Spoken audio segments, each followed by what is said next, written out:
Thank you सारे media वाले साथियों का पहला तो स्वागत है, धन्यवाद।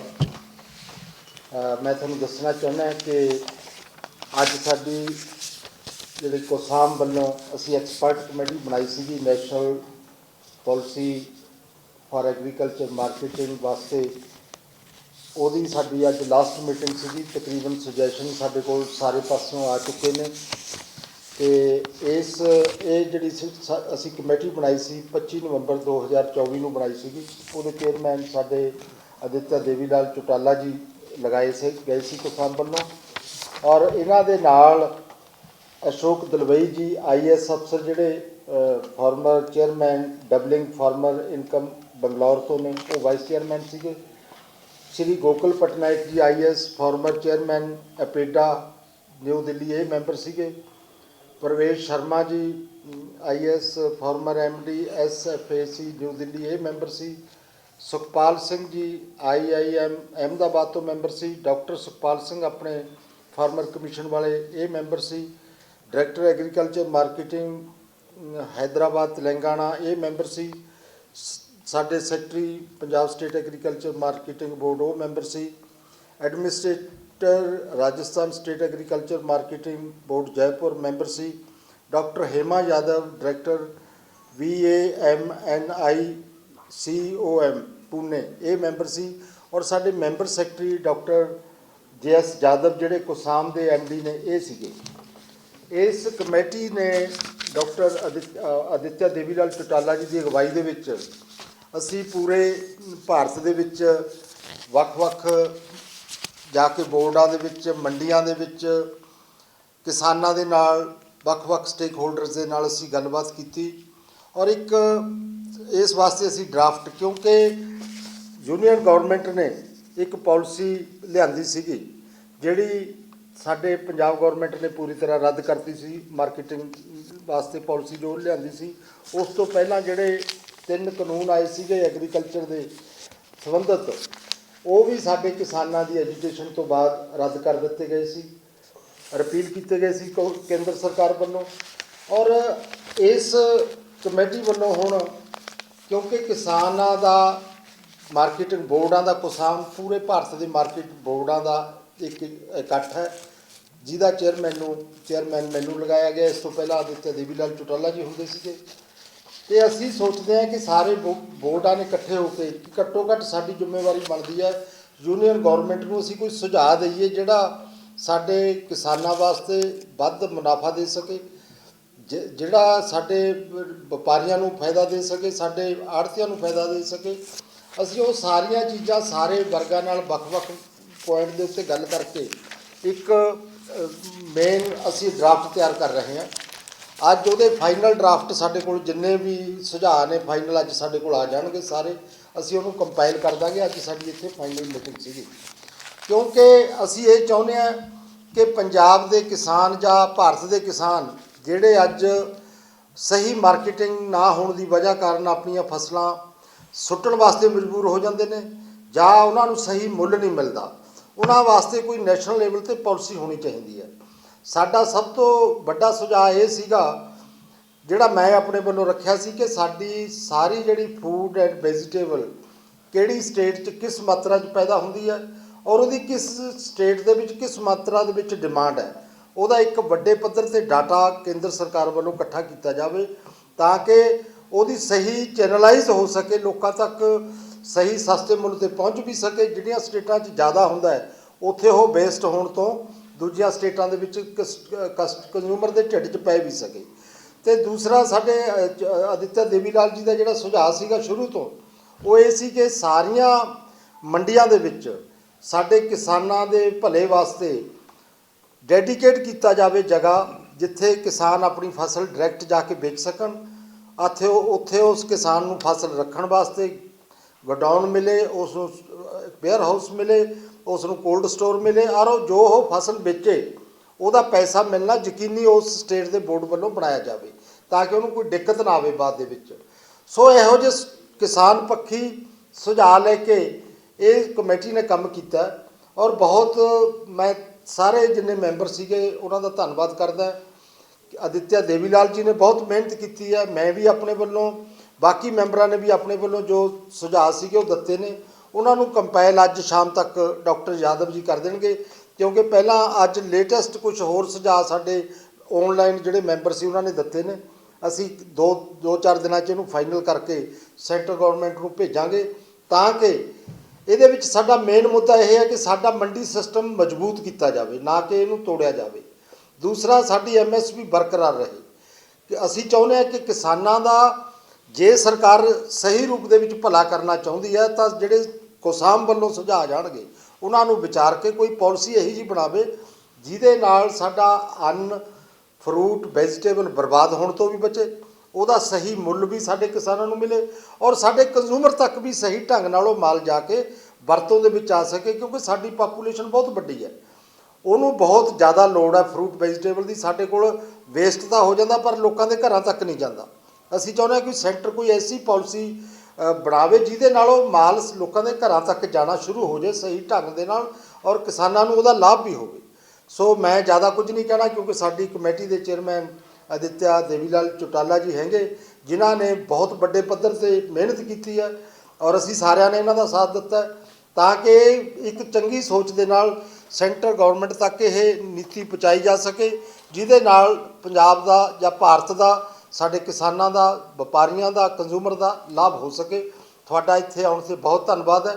मैं हुण साडे चेयरमैन साहब आदित्य देवीलाल चौटाला जी नूं बेनती करूँगा कि वो अपने विस्तार के नाल गल करन। बहुत बहुत धन्यवाद डॉक्टर साहब। पिछले काफ़ी लंबे अरसे से, मैं कहूँगा सालों से,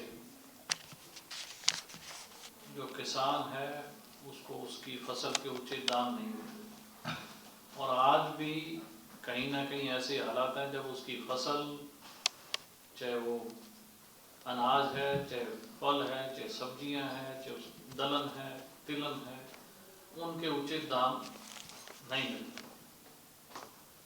केंद्र सरकार जब 3 कानून लेके आई तो अनेकों किसानों ने, किसान जत्थेबंदियों ने उसका विरोध किया, क्योंकि उनमें कई चीज़ें ऐसी थी जो क्लैरिटी नहीं।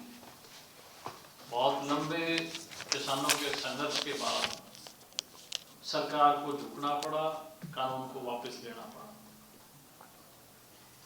बरसत साहब कोसाम के भी चेयरमैन हैं, सभी स्टेट्स की जो यूनियन है, मार्केटिंग बोर्ड की काउंसिल है, उनके चेयरमैन हैं। मैं धन्यवाद करूंगा कि आपने मुझे एक अहम जिम्मेदारी दी और एक ऐसी कमेटी कॉन्स्टिट्यूट की जिस कमेटी के अंदर बहुत विद्वान लोग, जिन्होंने स्टेट्स को रिप्रेजेंट किया है एडमिनिस्ट्रेटिव लेवल पे, गवर्नमेंट ऑफ इंडिया को रिप्रेजेंट किया है एडमिनिस्ट्रेटिव लेवल पे, उन तमाम एक्सपर्ट्स की एक कमेटी गठित की गई जिसका मुझे चेयरमैन नियुक्त किया गया। और काफ़ी स्टेट्स में हम गए, मंडी किस तरीके की वहाँ APMC चलती हैं, उनका मार्केटिंग बोर्ड किस तरीके से फंक्शनिंग करता है, क्या किसान की मदद होती है, और किसानों से भी हमने संवाद किया हिंदुस्तान के कोने कोने में, क्योंकि पिछले 3 साल से हम लोग इस काम पे लगे हुए हैं कि हम हिंदुस्तान के कोने कोने में गए, हर स्टेट के किसान से, हर जगह फसल चक्कर अलग है, हर जगह फसल अलग होती है। कहीं पे खेती किसी स्टेट में आम की फ्रूट हो रहा है, किसी स्टेट में सेब हो रहा है, किसी में कुछ, इसी तरीके से सब्जियां भी अलग अलग स्टेट्स में अलग अलग हो रही है। आप देखते हो कि कभी एकदम किसी फल और सब्जी का भाव इतना बढ़ जाता है कि जो प्रोड्यूस करने वाला किसान है वो केवल 6 रुपए किलो में बेचता है और उसी सब्जी के दाम 60 रुपए किलो हैं। तो इतना ज़्यादा वेरिएशन है कि किसान को उसका दाम नहीं मिल रहा था और कहीं ना कहीं उसे इस बात का महसूस था, इस बात से होता था कि मेरी मेहनत की हुई फसल जो मैं 6 रुपए में बेच रहा हूँ लेकिन वो मार्केट में 60 रुपए की बेच रहा हूँ। तो as a marketing board chairman होने के नाते बरसत साहब भी ये कंसर्न, इस बात के लिए चिंतित थे कि हमें कुछ इसमें आगे आके उन किसानों की मदद करनी चाहिए। और केंद्र सरकार एक नेशनल पॉलिसी फ्रेमवर्क कर रही थी, उन्होंने चिट्ठी लिखी कोसाम को कि आपके भी कोई सुझाव है तो आप केंद्र सरकार को सुझाव देने का काम करें। इसी तरीके से अलग अलग ऑर्गेनाइजेशंस को भी जो सरकार के समकक्ष जो संगठन काम कर रहे हैं उनको भी चिट्ठियाँ आई, कोऑपरेटिव डिपार्टमेंट्स को भी चिट्ठियाँ आई, और उस जो सरकार का फ्रेमवर्क था उसके लिए जब कोसाम को चिट्ठी आई तो बरसत साहब ने एज ए एक्सपर्ट कमेटी का चेयरमैन के नाते मेरी जिम्मेवारी लगाई। मुझे आज बड़ी खुशी है आप सब लोगों को बताने के लिए कि हमने बारीकी से माइक्रो लेवल पे हर चीज़ का अध्ययन किया और प्रैक्टिकल किया। मुझे याद है कि बरसत साहब और हमने मिलके 6 स्टेट्स के जो चेयरमैन थे मार्केटिंग बोर्ड्स के, उन्होंने आपसी तालमेल करके एक MOU साइन किया आपसी हमने, ताकि हम चाहते थे कि एक राज्य का किसान अपनी फसल दूसरे राज्य में भी लेके जाए और वो अगर उसको अच्छे दाम मिले तो वहाँ वो बेचे।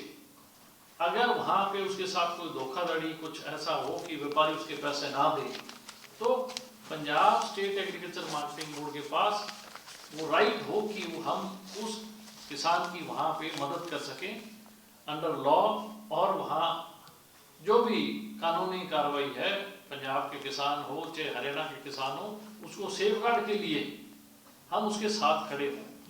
इसके लिए भी हमने केंद्र सरकार को ये सिफारिश भेजी है कि आप हर स्टेट में एक मंडी कॉमन बनाएं जिसमें हर स्टेट की भागीदारी हो।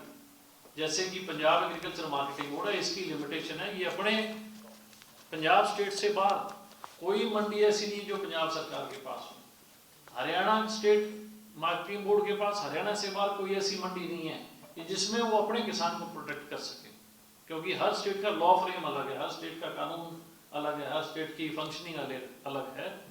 तो अगर आपको किसान को मजबूत करना है और जब आप एक तरफ कह रहे हो कि किसान पूरे हिंदुस्तान में कहीं बेच सकता है, तो ये भी इंश्योर हो कि जो उसकी कमोडिटी बेची गई है, उसकी क्वालिटी जिस तरीके से उसने सेल किया है, जो जिस प्राइस पे किया है, उसको वो प्राइस मिले, कहीं वो धोखाधड़ी का शिकार ना हो, कहीं पे उसके साथ क्वालिटी में उसके साथ धोखाधड़ी ना हो।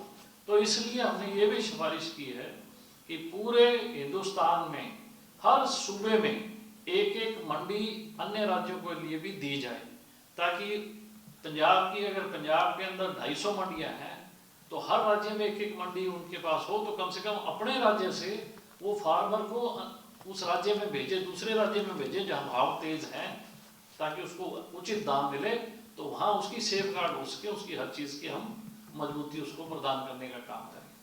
इसके साथ साथ हमारा जो पैटर्न है, आज तक जितना भी मार्केटिंग का पैटर्न रहा है, वो ज़्यादातर फूड ग्रेन पे कंसंट्रेट रहा है कि गेहूँ पे, अनाज पे। लेकिन जो मार्जिनल किसान है, छोटा किसान है, जिसके पास ज़मीन अब कम है क्योंकि परिवार बढ़ गए और ज़मीन छोटी जोत में चला गया, कोई 1 एकड़ का किसान है, कोई आधे एकड़ का किसान है, कोई 2 एकड़ का किसान है, उसकी ज़रूरतें पूरी कैसी होंगी? वो ट्रेडिशनल खेती छोड़ रहा है क्योंकि उसकी मजबूरी है।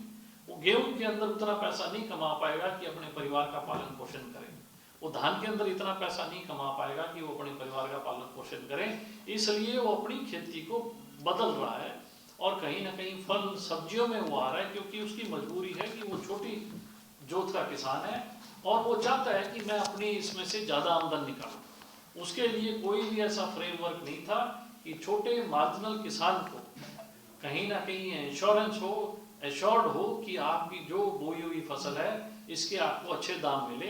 इसके लिए भी एग्रीकल्चर मार्केटिंग बोर्ड्स जो हमारा बरसत साहब है बड़े कंसर्न थे, कोसाम बहुत कंसर्न था, क्योंकि पूरे हिंदुस्तान के अंदर बहुत ज़्यादा तादाद में आज जिस प्रकार से हिंदुस्तान की आबादी बढ़ी है, तो छोटे मार्जिनल किसान का मेजॉरिटी सेक्शन हो गया है और उस मार्जिनल किसान को मजबूती प्रदान करने के लिए उसके लिए भी हमने कोई ना कोई ऐसी पॉलिसी फ्रेमवर्क हो, ताकि हम गवर्नमेंट ऑफ इंडिया के पास वो सिफारिश भेजें कि आप मार्जिनल किसान को भी कंसिडर करके उसके हिसाब से भी आप नीति का निर्धारण करने का काम करें।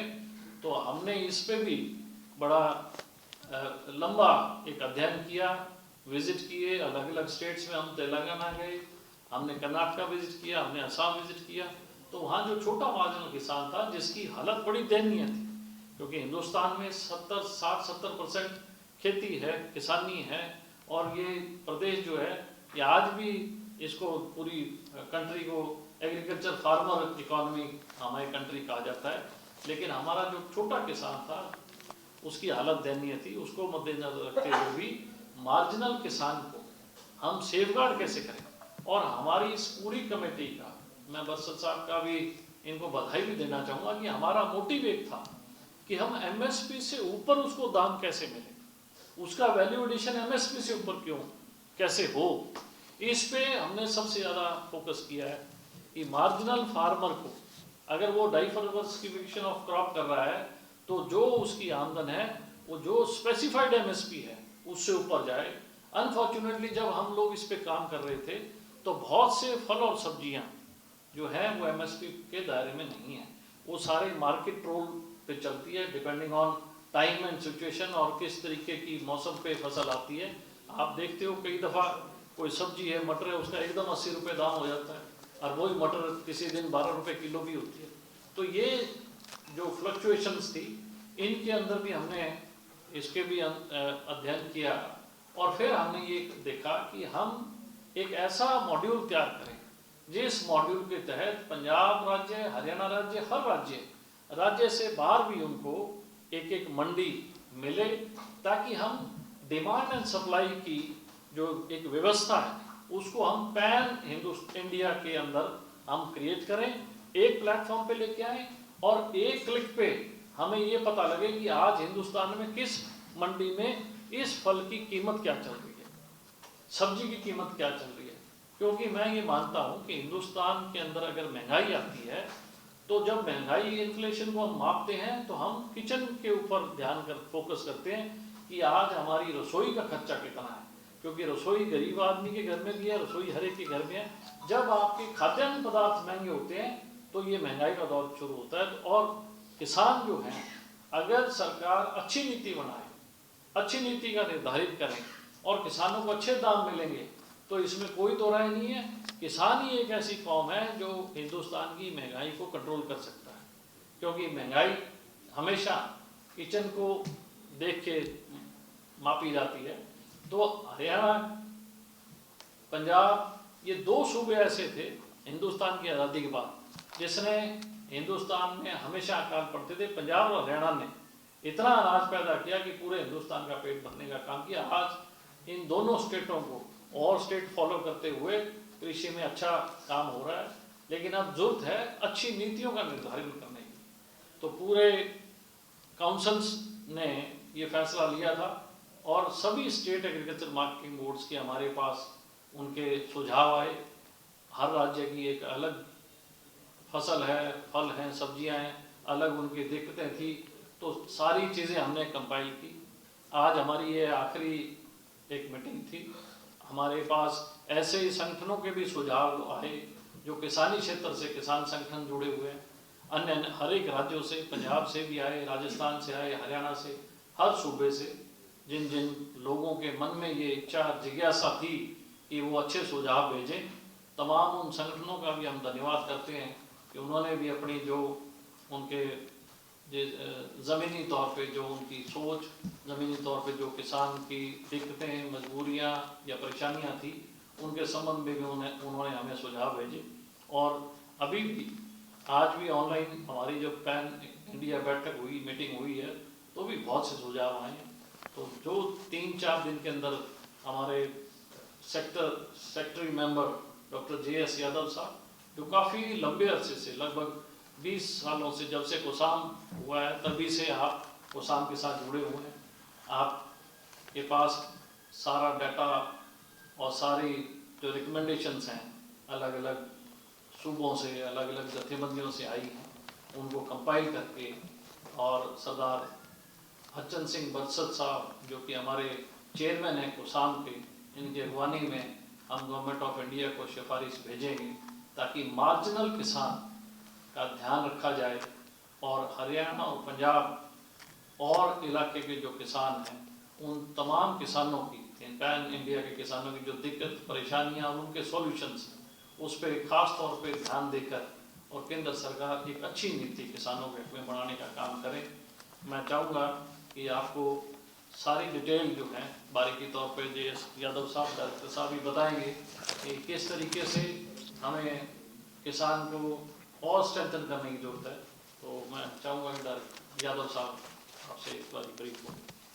धन्यवाद साहब, चेयरमैन साहब, बरसत साहब और आदित्य देवलाल चौटाला साहब। मुझे बड़ा सौभाग्य प्राप्त हुआ कि आप दोनों महान हस्तियों की सानिध्य में ऐसा काम करने का मौका मिला, और मैं ज़्यादा खुश इसलिए हूँ कि इस पॉलिसी में हमने कोशिश की है कि फ्यूचर के विज़न को भी डाला जाए।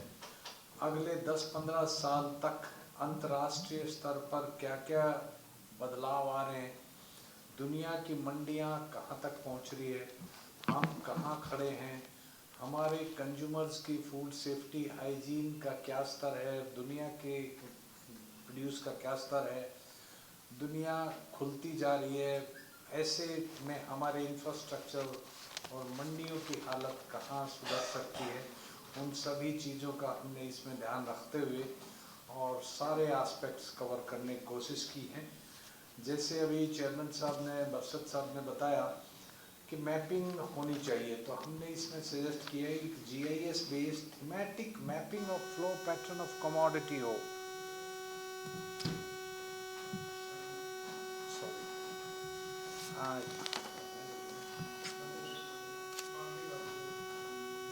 बंद कर दो, एकदम चल।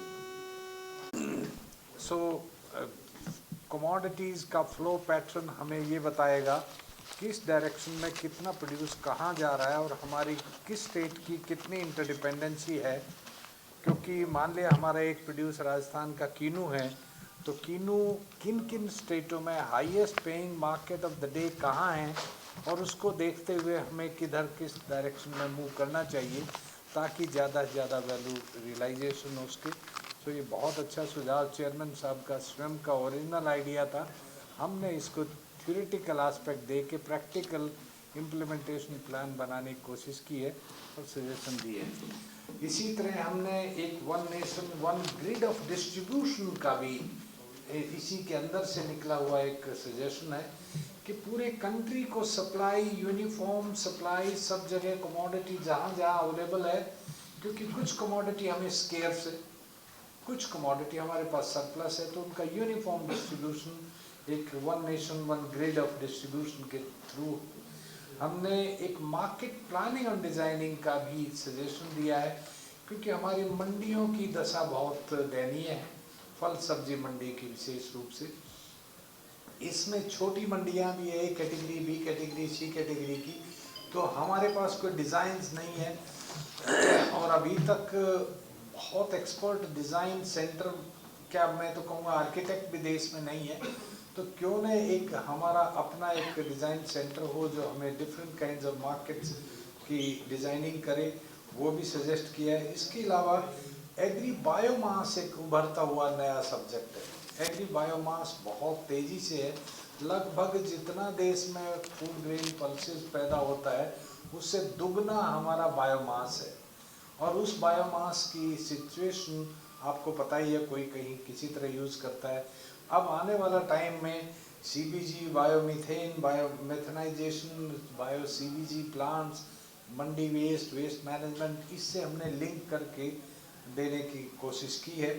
और इसके अलावा कोडेक्स के जो हमारे बेंचमार्क सेट हो गए हैं, इंटरनेशनल स्टैंडर्ड तय हो गए हैं, उनके हिसाब से फूड सेफ्टी हाइजीन FSSAI का क्या रोल हो, प्लस मंडियों की मैक्सिमम IT और digitization of infrastructure, online monitoring हो, ऑनलाइन इन्वेंट्री कंट्रोल हो, ऑनलाइन देखा जा सके inflow outflow partners, online registered वगैरह वगैरह। इस तरह के एस्पेक्ट्स हमने ज़्यादा से ज़्यादा कवर करने की कोशिश की है ताकि फ्यूचरिस्टिक होते हुए हम डाल सकें इसमें कि देश को क्या चाहिए।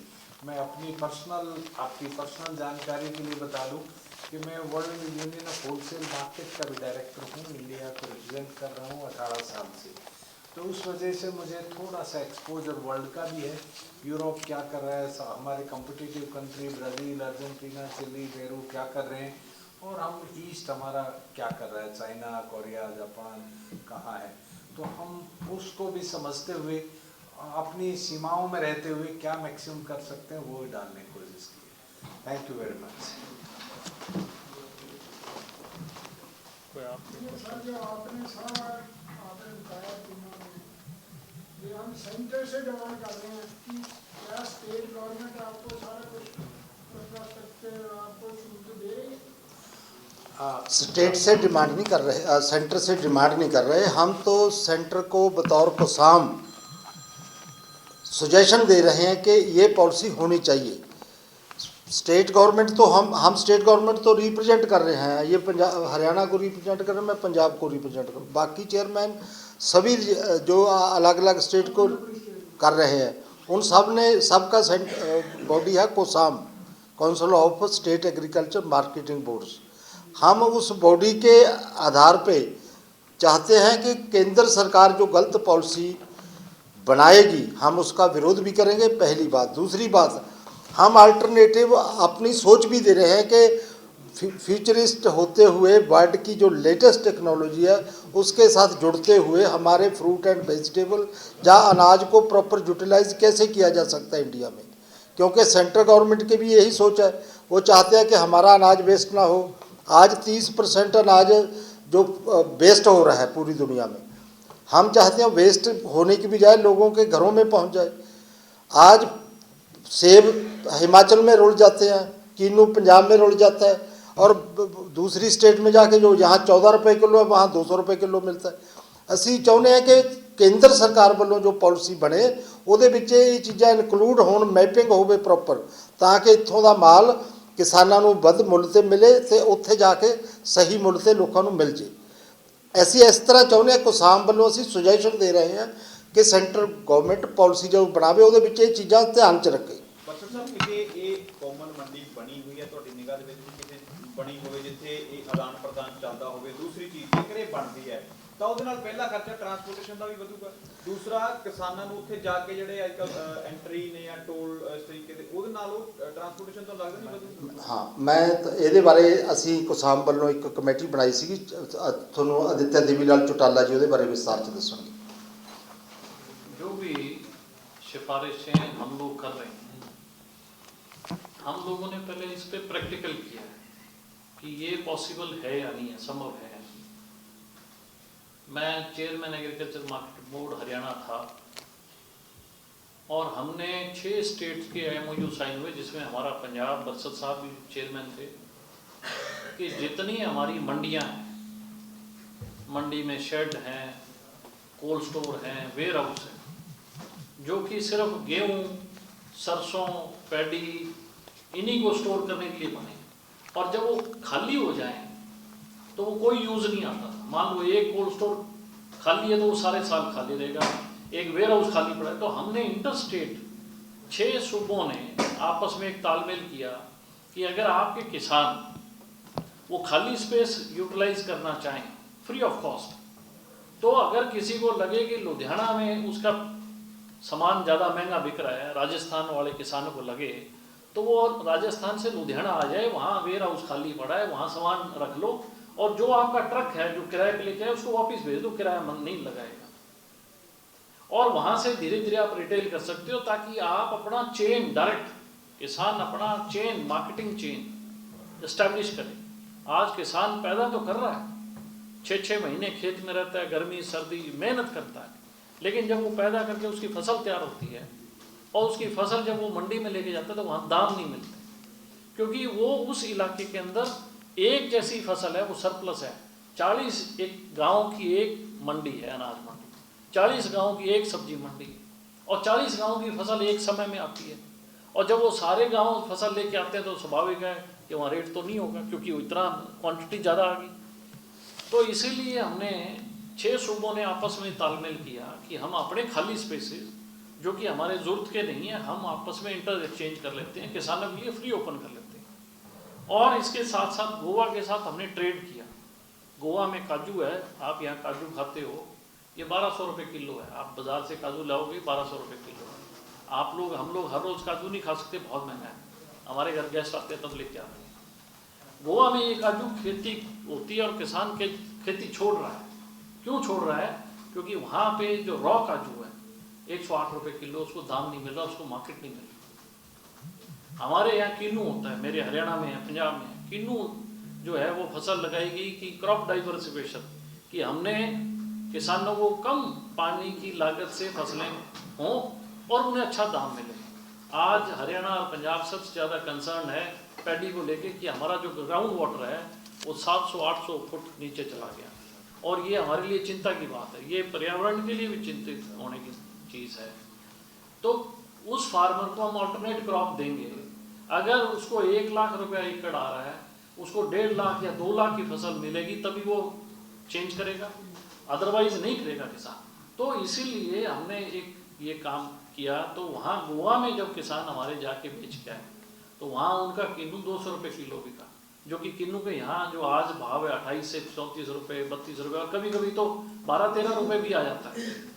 इसीलिए एक फैसला ये हुआ, जैसे आपका सवाल था कि आप दूसरे स्टेट में अगर किसान जाएगा तो अगर पंजाब मंडी बोर्ड को हर सूबे में 10-10 एकड़ ज़मीन मिले, ऐसे ही हरियाणा को हर स्टेट में 10-10 एकड़ मिले, तो हमारा वहाँ नोडल ऑफिसर बैठेगा।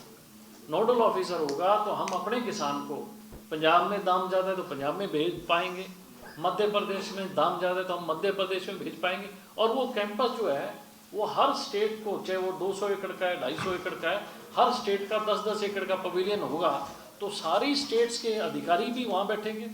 और हर मंडी बोर्ड को अपने राज्य से बाहर हर राज्य में एक मंडी मिलेगी। जब राज्य में मंडी मिलेगी तो किसान खेती के साथ साथ ट्रेडिंग में, मार्केटिंग में भी आगे आएगा, जो कि आज से 10, 15, 20 साल से हर सरकार कहती आ रही है कि हम किसानों को मजबूत करेंगे, कहती आ रही है, कर नहीं रही, प्रैक्टिकल नहीं कर रही, सिर्फ घोषणा पत्रों में, सिर्फ भाषणों में कि हम किसान को सक्षम बनाना चाहते हैं। जब तक इंफ्रास्ट्रक्चर धरातल पे नहीं होगा, किसान सक्षम कैसे होगा? जब तक आप इस चीज़ पे कदम नहीं रखोगे, आप फैसला नहीं लोगे, तो कैसे होगा? तो किसान ने अपनी तरफ से ये सिफारिश की है कि जो सूबे जिनमें APMCs हैं, हम नहीं चाहते कि प्राइवेट मार्केट हो, हम चाहते हैं कि मार्केटिंग बोर्ड्स किसान को सेफगार्ड करें, क्योंकि वो सरकारी कानूनों के तहत हैं। अगर कोई प्राइवेट मंडियां आती हैं कोई दिक्कत नहीं, लेकिन उसके अलहदा सिस्टम जो साउंड हो वो एग्रीकल्चर APMC साउंड हो, APMCs को बंद ना किया जाए। अन्य राज्यों में भी APMCs को आपस में जगह मिले कानूनी तौर पे भी, कि पंजाब का किसान अगर पंजाब से बाहर अपनी फसल बेच रहा है तो पंजाब APMC जो है, चेयरमैन APMC, उसके हर अख्तियार को सेफगार्ड करे, उसके पैसे को भी सेफगार्ड करे, उसकी फसल को करे, उसकी प्रॉब्लम्स को डील करे। क्योंकि आज तक हिंदुस्तान के अंदर हमारा हर एक का जुरिडिक्शन डिफाइन है, पंजाब का पंजाब तक है, हरियाणा का हरियाणा तक है। तो दूसरी तरफ ये कहा जाता है कि किसान अपनी फसल कहीं भी बेच सकता है, तो किसान को सेफगार्ड के लिए भी हमें अपनी लिमिट्स को भी बढ़ाना चाहिए। तो स्टेट टू स्टेट ही है ना, वही बात मैं कह रहा हूँ। वो है, लेकिन हर स्टेट का कानून अलग है, हर स्टेट के लॉज फ्रेम अलग है। तो हमने उनको सिफारिश की है कि आप SEZ की तरह एक कॉमन यूटिलिटी ऐसा स्पेस डिज़ाइन करें जिसमें हर स्टेट अपने फार्मर को प्रोटेक्ट करने का काम करे। और इस पे भी जब ये बात हुई तो बहुत सी स्टेटों ने अपनी सहमति भी जताई है कि ये बहुत अच्छी पहल है। और मैं बरसत साहब का भी धन्यवाद करता हूँ कि आपने जब ऑल स्टेट्स की मीटिंग इसमें हुई थी तो उसमें आपने ये इनिशिएटिव लिया, क्योंकि ये बहुत अच्छा इनिशिएटिव है। तभी हम किसानों को मजबूत कर पाएंगे जब हम किसानों की सेफगार्ड की भी हम सोचेंगे। कितने जिलियां दी बैठक सीगी, समाप्त करना कितने सूबਿਆਂ ਦੀ बैठक सीगी? उस वक्त 9 सूबे जो है, पंचकुला में हम इंटर-स्टेट कॉन्फ्रेंस में आए थे, 9 सूबे जो है वहाँ पे आए, हमने निमंत्रण सबको भेजा था। 6 सूबਿਆਂ ਦਾ MOU है। 6 सूबे जो है वो MOU साइन पंजाब हरियाणा तो पहले क्लस्टर बनाए, हाँ जी, बना लो। पंजाब हरियाणा तो एक दूसरे के किसानों के लिए हमारी तो जो फसलें हैं ना जी, नहीं, मैं आपको बताऊं, हमारी फसलें तो ऑलमोस्ट सेम है। पंजाब और हरियाणा की ऑलमोस्ट सेम फसलें ही हैं, हमारा ऑलमोस्ट सेम क्लाइमेट है। और हमारा तो सारा जो इरिगेशन सिस्टम है वो भाखड़ा नंगल डैम से है, तो हमारा इरिगेशन जो सिस्टम है वो भी सारा सेम ही है। तो हमारा तो ये था कि पंजाब हरियाणा का किसान जो है इसको और मजबूती मिले, अन्य राज्यों में भी हम अपने किसान को हिमाचल बेच सकते अपने साथ है, हिमाचल को तो हम जगह देना भी जहाँ आगे हैं। से हाँ, बिल्कुल बिल्कुल यही इसी ये तो चीज़ आपने ही करना है, ये तो सेंटर ने नहीं करना। नहीं इसी चीज़ पे हम लोग कर रहे हैं कि केंद्र सरकार ये मैंडेटरी करे।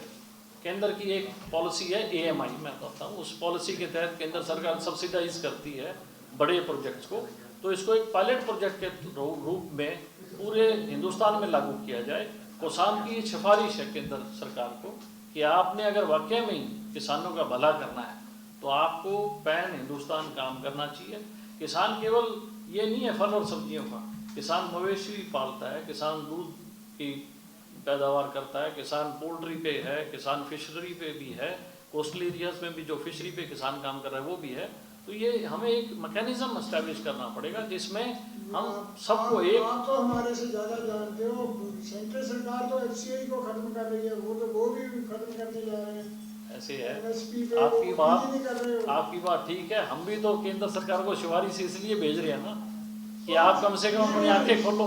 स्टेट को करो ना, स्टेट पर जोर डालो, वो आपको जहाँ बना के देंगे। ਨਹੀਂ ਸਟੇਟਸ ਵੱਲੋਂ ਤਾਂ ਅਸੀਂ ਆਪ ਤੋਂ ਆਲਰੇਡੀ ਫੈਸਲਾ ਕਰ ਚੁੱਕੇ ਹਾਂ। ਸਟੇਟ ਵੱਲੋਂ ਤਾਂ ਇੱਕ ਦੂਜੇ ਦੇ ਮਾਲ ਵੇਚਣ ਦੇ ਅਸੀਂ ਪ੍ਰਬੰਧ ਕਰਦੇ ਦਿੱਤੇ ਨੇ। ਸਾਡਾ ਕਿੰਨੂ ਗੋਆ ਦੇ ਵਿੱਚ ਵਿਕ ਰਿਹਾ ਹੈ, ਉੱਥੇ ਅਸੀਂ ਗੋਆ ਮੰਡੀ ਬੋਰਡ ਨੇ ਉਹਨਾਂ ਨੂੰ ਜਗ੍ਹਾ ਵੀ ਪ੍ਰੋਵਾਈਡ ਕਰੀ ਹੈ, ਉਹਨਾਂ ਨੂੰ ਹਰ ਤਰ੍ਹਾਂ ਰਹਿਣ ਦਾ ਵੀ ਪ੍ਰਬੰਧ ਕੀਤਾ ਹੈ। ये करना होगा। ਅਸੀਂ ਕਰਤਾ ਆਲਰੇਡੀ 6 ਸਟੇਟਸ ਦਾ ਹੋ ਚੁੱਕਿਆ हमने ਹੈ। इस चीज को प्रैक्टिकल करके ਹਾਂ देखा है। 6 ਸਟੇਟਾਂ ਦਾ ਕਰ ਚੁੱਕੇ ਹਾਂ। ਕਿਹੜੇ ਸੂਬੇ ਕਿਹੜੇ ਜੀ? उसके बाद ही हम लोग जो है ये सिफारिश कर रहे हैं केंद्र सरकार सिफारिश आप करते हो, उसका क्या सक्सेस रेट है? एक सक्सेस रेट क्या है कि केंद्र मानता है उन सिफारिशों को? या देखिए पहले कैसे रहा है? मैं आपको एक छोटी सी बात बताता हूँ।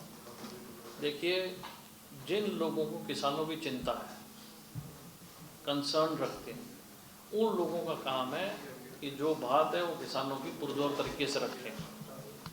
अगर आप सवाल कर रहे हो कि केंद्र सरकार मानेगी नहीं, केंद्र सरकार ने एक चिट्ठी लिखी है, कोसान को भी चिट्ठी लिखी कि हम लोग एक नई पॉलिसी, मार्केटिंग पॉलिसी ड्राफ्ट कर रहे हैं, उसमें आपके सुझाव हैं। हमारे पैनल कितने संगठनों को लिखी होगी हम लोगों को नहीं पता। उस चिट्ठी का जो है हम अपनी तरफ से जो जो सुझाव दे सकते हैं वो हम लोग देने का काम कर रहे हैं। ਥੈਂਕ ਯੂ ਜੀ, ਸਾਰਿਆਂ ਦਾ ਬਹੁਤ ਧੰਨਵਾਦ।